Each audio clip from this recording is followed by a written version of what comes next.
d'abord di leen transmettre les vœux les meilleurs yi monsieur le maire di formuler à l'endroit de toute la population saint-louisienne, mais aussi des Saint-Louisiens, aussi bien qui sont hors de notre chère ville, mais aussi des Saint-Louisiens qui sont dans la diaspora. Fii moo fi naroon toog lu tax ñu guddeel émission bi parce qu'il devait être avec monsieur le Premier ministre et avait pris toutes les dispositions pour venir même par vol d'avion pour mën a egsi à 22 heures moom moo tax émission bi ku daan gis 22 heures ñu bari dañuy dafa guddee mais malheureusement jaam ak bëgg-bëggam sunu boroom ak dogalam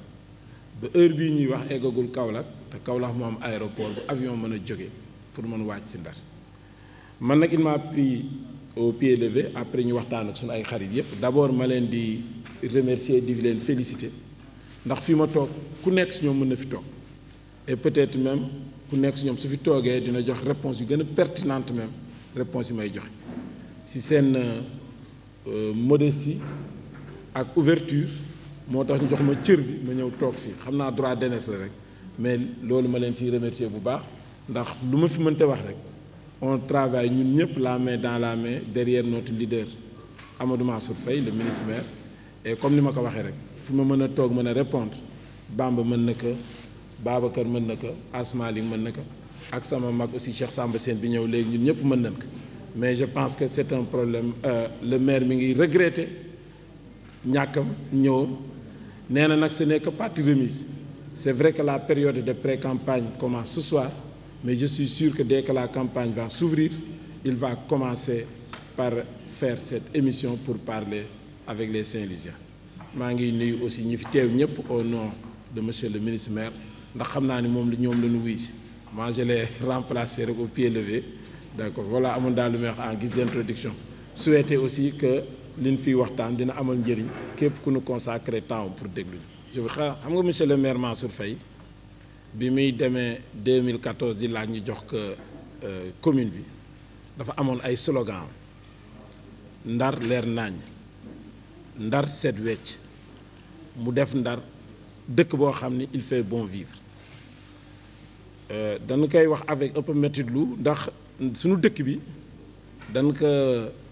batale woon parce que ku daan wax Saint-Louis ñuy wax salté je pense que loolu tey jóge na fi Saint-Louis est l'une des villes pour ne pas dire la ville la plus propre du Sénégal infrastructure yi mu jënd engins yi mu jënd parce que pour nga mën a seetal dëkk aussi stratégie la demee stratégie mooy gérer collecte poubelles yi collecte des ordures dans les maisons muy le seul maire de la ville du Sénégal bu mel kër yépp mu may leen poubelle pour la collecte des ordures jënd aussi suffisamment d'engins pour permettre le transport jusqu'au fi ñu ko war a déposer leeraay bi itamit def na ci lu bare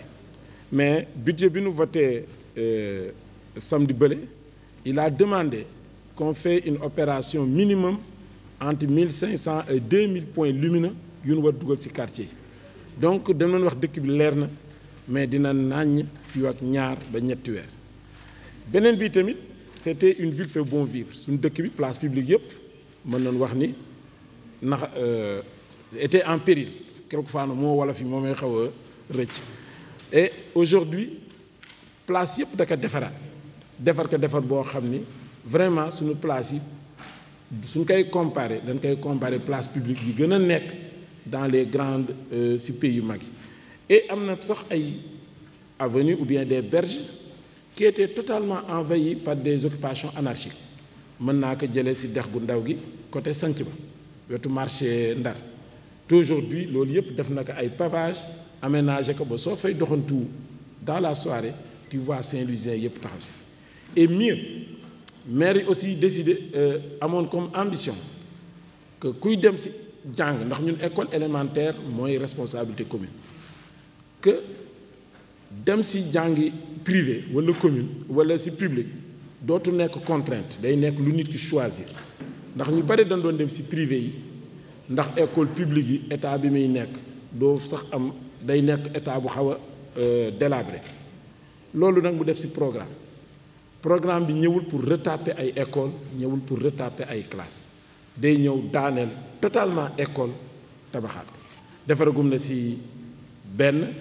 heure bi may wax ak yow ñett sont en cours ñaari daanu pare mooy yu Pikine yi balaa fin février ndax visité na ko keroog et incha allah aussi yeneen ñaar daanu door ndax attribué nañu marché yi ba pare fii ak mois de mars mais mieux mu développer aussi yeneen aspect économique daan ci dellu ndax mu conscient du problème de financement et de l'emploi des jeunes et je pense que loolu sama xarit bi Babacar piloté na si lu bare mu wax day def benn mutuelle pour appuyer les femmes et les jeunes de Saint-Louis et loolu man je dirais que sax moo gën a nekk réussite ndax aujourd'hui am nañu un outil qui a eu à financer plus de 500 jeunes saint-louisiens et femmes pour un montant de plus de 700 millions te loolu vraiment maire bu am vision am ambition yaa ko mën a réaliser et je pense que les Saint-Louisiens yi tamit yi may wax yëpp gis nañ ko j'aurais pu parler d'autres points le manque d'eau qui a été résolu les problèmes d'assainissement et d'inondation yooyu yëpp lu nekk def na si mais je pense que suñu jëlee compétences transférées yi am na góorgóor def na si ay résultats yoo xam ni je pense que tous les Saint-Louisiens gis nañ ko ak seen bët ñu indi programme pour 5 ans programme bi incha allah lépp Saint-Louisiens yi daan ci teg seen bët su ma mënee wax ci marché bi on avait signé une convention avec CDC pour tabaxaat marché Ténjigéen tabax marché Ndar ba pare Pikine espace public boobu nekk bassin bi su assainissement bi pare ñu tabax fa marché Pikine muy marché bu mag mi ngi avancé bu baax a baax a baax loolu mën naa wax pour marché Sor bi Ténjigéen plan yi pare na def nañu réunion ak commerçant yi ba jox leen plan bi ñoo ngi siy waxtaan ak ñoom benn sénégalais saint-louisien Bontin aussi ñëw na pour nekk un partenaire dans la réalisation du nag marché bi rek yeneen point yëpp aussi ñoo ngi siy liggéey et incha allah na premier mandat wu monsieur le maire ces slogans yi mu waxoon mu satisfaire que am nañu yaakaar itamit que bii yooyu yëpp dina ko defar donc marché bi daal xamal ni ñoo ngi avancé bu baax maintenant nag wuti financement monter projet jël entreprise processus le processus mi ngi déroulé wu correctement. école yi li ñu ci def réalisation monsieur le maire la et la commune de Saint-Louis ndax PACASEN fonds la bu ñuy jox commune yëpp état nag commune yi Sénégal yëpp da leen di jox fonds boobu aussi pour nga am ci yenn montant yi ay critères ngay respecter premier critère mooy di voter sa ay budget à date due ndar dañ koy def ngay produire li ñuy wax des comptes de gestion ñun bi ñu ñëwee compte de gestion yi ñu fekk woon juróomi at en retard amul dañ ko rattraper beneen bi ngay maîtriser sa gestion et maîtriser sa gestion bi li ko wane mooy ren pour la première fois depuis plus de 50 ans budget commune bi investissement moo ëpp fonctionnement donc soo satisfaire les critères yooyu la la état di jox des ressources état du la wax fi nga koy def da lay jox ressources yow yaay décider fi nga koy def et ñu saluer la vision de monsieur le maire bi mu waxee loolu da koy def ba tabax ay écoles yoo xam ne duñu am benn complexe par rapport aux écoles privées aujourd'hui écoles yu ñu tabax moo gën a yaatu moo gën a féex moo ëpp confort que les écoles du privé ce qui fait que ña dëkk foofu dem privé dootu nekk contrainte yaay tànn da ngay rester ci public wala nga tànn da ngay dem privé donc résultat wu maire social bi aussi li mu ci def bare na bi may jëkkee rek mooy chaque budget il y a un montant qui est voté destiné ñuy appuyer ñi seen loxo ni nga koy waxee eggul seen gannaaw surtout affaire santé ndax feebar du looy wàcc et que ñooñu toujours c'est géré par notre grand l'adjoint au maire Lamine Ndiaye et ñoo ngi fay ñëw di indi ay ordonnance mu koy étudier di waxtaan ak délégué de quartier yi pour xool ndagam ay cas sociaux et di leen ci jàppale ñaareel ba chaque année ek mairie bi mi ngi dépenser entre 15 20 ba 25 millions ci jënd ay fournitures jox ko écoles yi pour ñu distribuer ko loolu aussi ci jàppale malgré que ñun ñi fi toog aussi ñun ñëpp ci suñu ay base politique ñoo ngi jënd ay fournitures di jàppale les populations yeneen li ma ci mën a wax même les handicapés tout dernièrement gis ngeen le maire a fait une cérémonie boo xam ne da leen jàppale ci ay financement ak ay chaises roulantes. Donc pour vous dire que panoplie yi maire di dérouler pour appuyer quand même les socialement cas nécessité, je pense que lu bare la, et je pense que aussi les Saint-Louisiens ñoo ngi koy constater. Mais je répète encore que PACASEN la muy réaliser c'est le bilan de monsieur le maire, parce que pour nga am fa ressources dafa am critères yooyu respecté, mu fexe ba respecté ko, ñu jox ko ay ressources sans wax que fii koy yóbbu moom moo décidé boppam ressources yooyu day jël une partie qui est plus de entre 100 et 200 millions, ren 200 millions la jël pour wax da koy defar ay écoles. Je pense quand même lu ñu war a saluer. Je pense que suñu jëlee assainissement bi monsieur le ministre maire Mansour Faye nekkee ministre de l'eau et de l'assainissement, yàlla def man ma nekkoon directeur général u office national de l'assainissement du Sénégal, lu bare def nañ ko ci assainissement,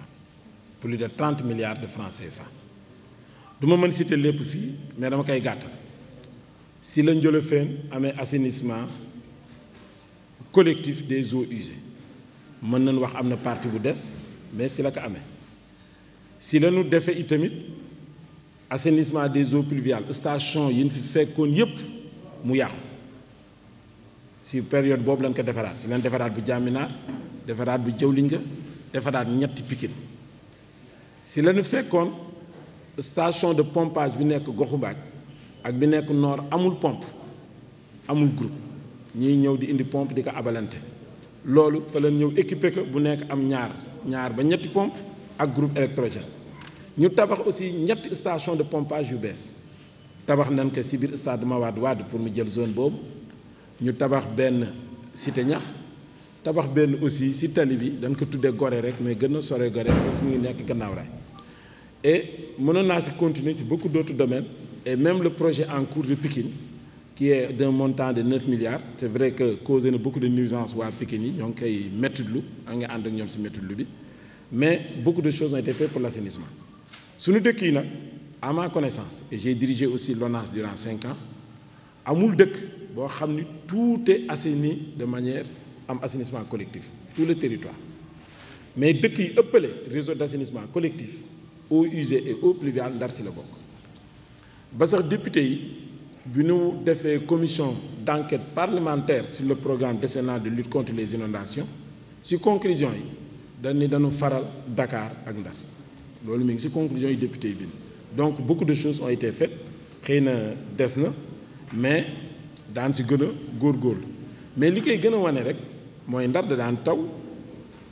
année scolaire jot kenn du mën a ubbi classe yi, kenn du ko mën a ubbi ndax nit ñi ñoo ngi ci école yi, loolu amatu fi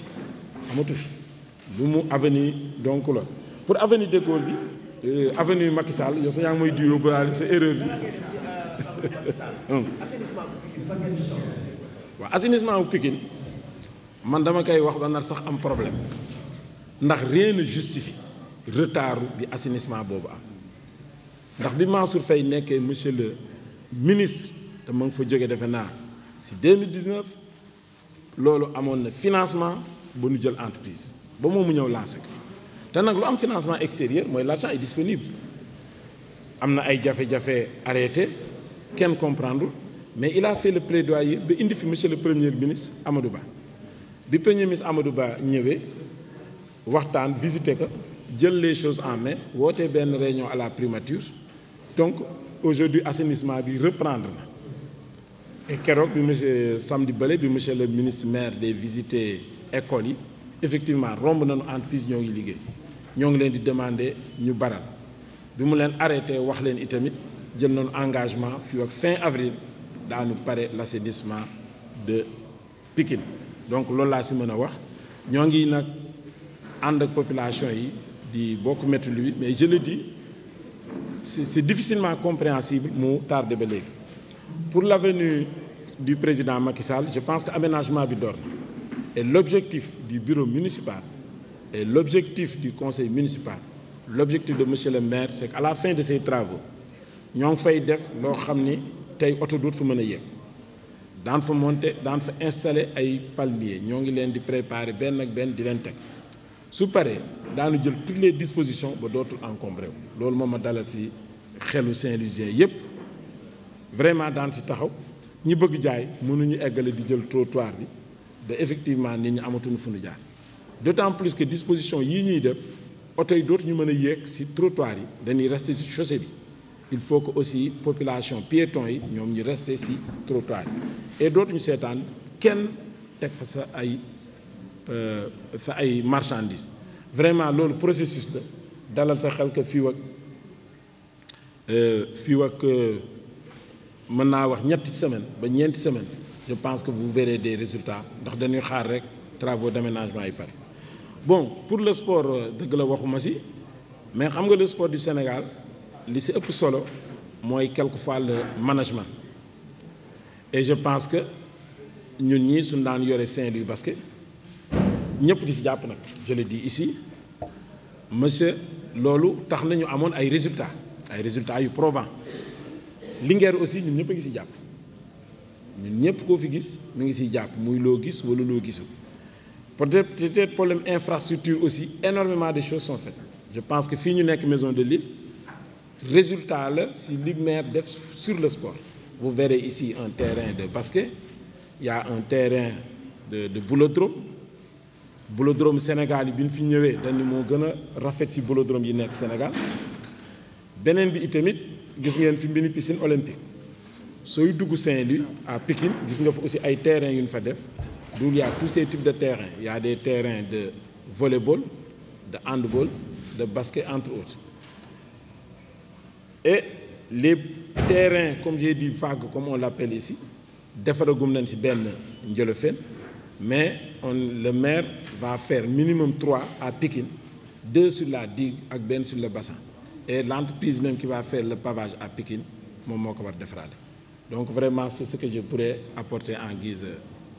d'information. Bon, pour place Bayender ce que je vais dire aussi du pour daw suñu ay responsabilités kuy suivre information Saint-Louis c'est feu Ousmane Masseck qui avait amené ici un programme dès 2005 muy le programme de développement touristique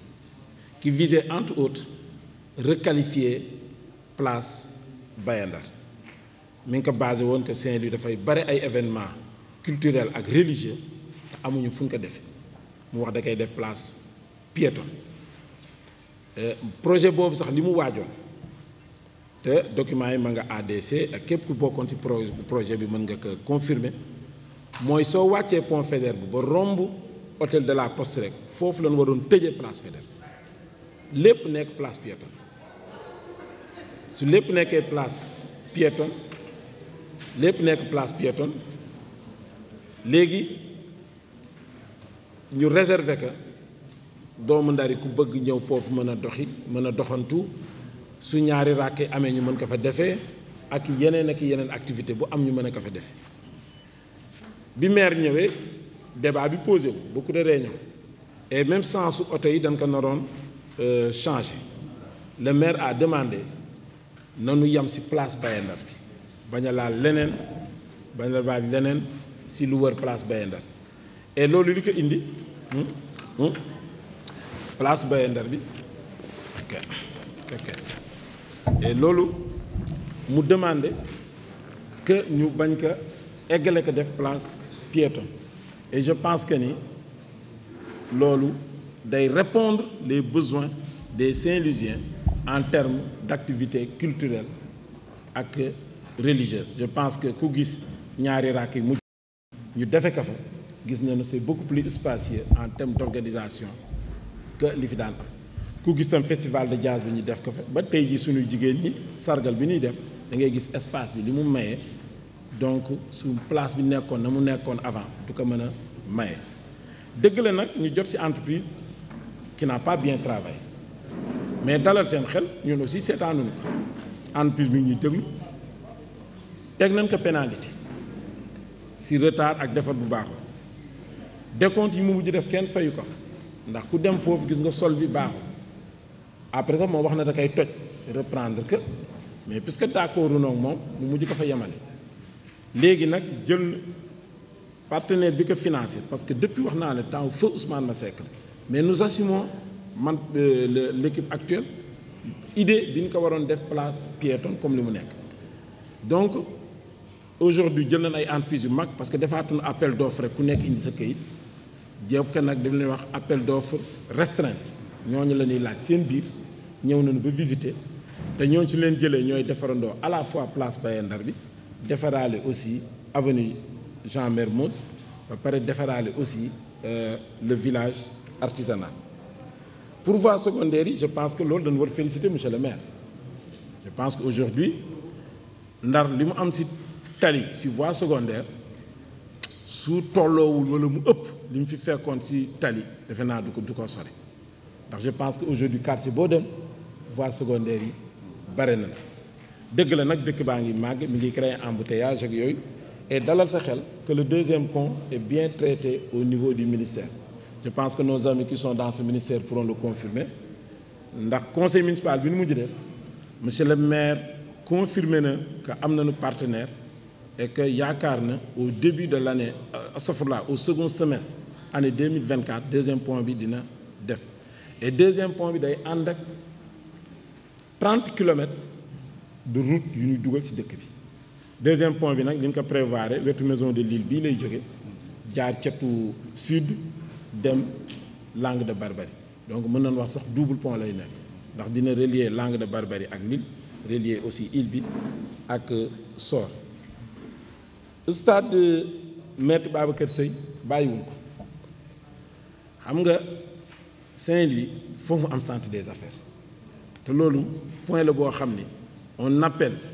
les rares qui sont contre et qui ont plus fait d'activités de politique politicienne que activité argumentaire ñu toog ñu xool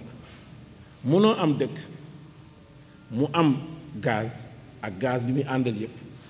benn siège nekku fi lu tax nekku fi parce que amuñu fu leen mën a recevoir aujourd'hui muy BP ñoom ñëpp seen siège yi ñoo ngi Dakar plateforme bi tabax nañ ko ba mu pare doomu Ndar yi gis ñu koy tabax ay bateau lañ fa teg bateau yi ñooy bureau bateau yi ñooy restaurant bateau yi ñooy jàkk bateau yi ñooy juma parce que fii ci ville bi amuñu ku leen recevoir amuñu ku leen accueillir si loolu la monsieur le maire décidé que fii stade Maître Babacar Seye nekk du place su stade suñu bëggee stade boo xam ni stade buy répondre aux normes internationales. Au début même la famille du parrain n'était pas d'accord mais comme ni ñu wax rek politique politicienne moo leen yóbbu mais bi ñu demee toog wax ak ñoom li leen wax lu leer la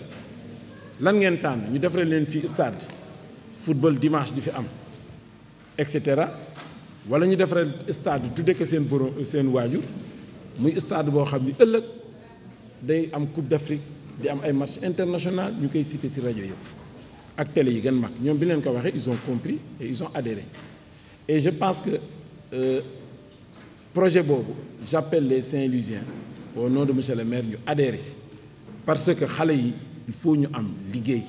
te liggéey boobu centre des affaires ici avec le projet comme c'était conçu plus de 7 immeubles ñu fiy nekk à plus de 7 à 9 étages mais c'est minimum des centaines d'emplois te xale yi jàng nañu bëgg nañu liggéey il faut que loolu moo war a gën a prioriser ñu tëj ko nii ñëpp di ko romb di ko seetaan et je pense que c'est un débat technique yoo xam ne ñi koy contre j'aurais aimé qu'il amène d'autres argumentaires que rek dañuy contre pour contre le stade nag bi le maire bëgg qui est un stade minimum de 16 000 places ñoo ngi koy prévoir tabax sur lotissement bi ñuy def xaar yàlla bi ñu la tuddee Villeneuve et je pense que premier ministre aussi bi mu fi ñëwee pour candidature de Saint-Louis à l'organisation de la Coupe d'Afrique je pense que foofu leen visité woon vous la précédez avec nous et ce projet continue et je pense que le PM a retenu le stade yi ñu waroon defar pour organiser Coupe d'Afrique on va essayer de voir comment les réaliser pour que le Sénégal heure bu nekk candidature mu prêt donc voilà la amoon lu ñu si wax deuxième point bi daal ma dalal sa xel que ça avance bu baax a baax et incha allah en 2024 travaux yi daanu démarrer si jàmm. Saint-Louis ñetti pàcc la Langue de Barbarie Sor île bi ak Sor du côté du continent boo si jël rek le bilan du président Macky Sall ak du ministre maire Mansour Faye en 12 ans dépasse largement lu fi nekk pour ñëw nag si Langue de Barbarie xam nga Langue de Barbarie 2014 de monsieur le maire Mansour Fallou maire 2014 vague yi di dal kër yi commencé daal toujours damay tooñ les universitaires yi chercheurs yi ñëpp di def ay production Ndar day disparaître ñi gën a généreux ñu ni 50 ans ñi gën a pessimiste ni dans 30 ans aujourd'hui duma dellu si péripéties bi yëpp monsieur le maire Mansour Faye def ay plaidoyer au niveau de Banque mondiale au niveau de One Planet Summit ba tey ñu def fi digue bi protéger Ndar kenn waxatul Ndar day disparaître képp ku bindoon loolu sañu too ko biti rien que la digue qui a sauvé Saint-Louis doy na ci bilan pour Langue de Barbarie parce que su Saint-Louis doon disparaître Langue de Barbarie yi jëkk dem su paree Saint-Louis ne c'est plus Saint-Louis après xëy na île bees yi tegu côté Sor côté continent tegu ci mais du loolu rek la fa def Saint-Louis dañu màgg 20 ans la route qui va à l'hydrobase masul baax plus de 20 ans 30 ans de dégradation ñu defar ka defar boo xam ni aujourd'hui kenn tali bi amatul benn lu ci yàqu te gëm naa ni qualité bi que bi ñu ci taxaw ba nu defar ko bi monsieur le ministre maire taxaw ba nu defaree ko tali boobu d'ici incha allah 20 ans 30 ans tali bi dina mel na moo mel. Je peux y ajouter les nuisances yi oto yi jën yi doon indi boo ko am sa néew di am ay jafe-jafe pour dugg cimetière yi mu résoudre que ay goxu mbaaj am ay koñ zone yoo xam ne amuñu woon benn route infrastructure ay tali bu xonq mu defar ko ba pare nag ku wax Langue de Barbarie napp ngay xalaat napp bi mu jàppale leen aussi bien ci licence de pêche et je pense que keroog vendredi rek bi nu président dafay le grand privilège de recevoir le département de Saint-Louis ñu wax au nom de Langue de Barbarie remercier nañ ko ci licence de pêche ensuite subventionner fortement acquisition pirogue mais surtout nag li may wax vous les anglophones comment vous le dites waaw last but not least mu jël ay kër R+ ay rez-de-chaussée R+1 R+2 may ko gratuitement doo joxe benn 15 ñi xam ni seen kër géej gi daaneel na ko wala ëllëg géej gi mën na ko daaneel et je pense que ça rien que pour loolu rek ñoom defe naa ne ñoom seen bilan pour le président Macky Sall du rëy la et ce que j'ai dit pour loolu on aurait pu le dire pour le nord pour l'île qui avait ak tali bi assainissement bi tali yëpp yàqu am problème assainissement ñoom ñi ñëw defaral leen assainissement raccordé kër yëpp gratuitement defaraat tali yëpp aujourd'hui dans le cadre du PDT ñu mettre un fonds ba xam ne kuy réfectionner sa kër soo ñëwee ba ñu élire la que mën nga bénéficier aussi le projet tey soo si tu es éligible kër gi soo ko tey jii mën na 20 millions wala 40 millions doon ko defar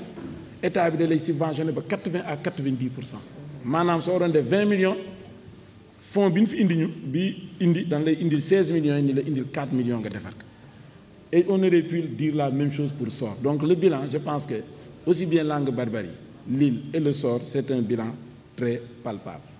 vraiment xëy na sax ay na yeneen yu ma fàtte ndax y a le programme des pirogues en fibre de verre y a le programme des subventions motorisées wax naa ko mais surtout aussi des kii frigorifiques camions frigorifiques complexe. Et aujourd'hui monsieur le maire veut avec le projet du CERP pour lequel dafa am accompagnement économique acheter 1000 frigos yu war jox les familles 1000 congélateurs parce que dans ce projet bi ni bind la requête il était prévu 500 millions pour jàppale les initiatives économiques moom il a dit 500 millions yi day may bañ def dara loo xam ni benn nit a koy féytewoo ndax mën na tabax benn centre ñu def bureau benn nit toog fa bañ def assemblée générale mu ni je vais acheter au minimum 1000 congélateurs qu'on va donner aux populations moi je pense que quand même ce sont des bilans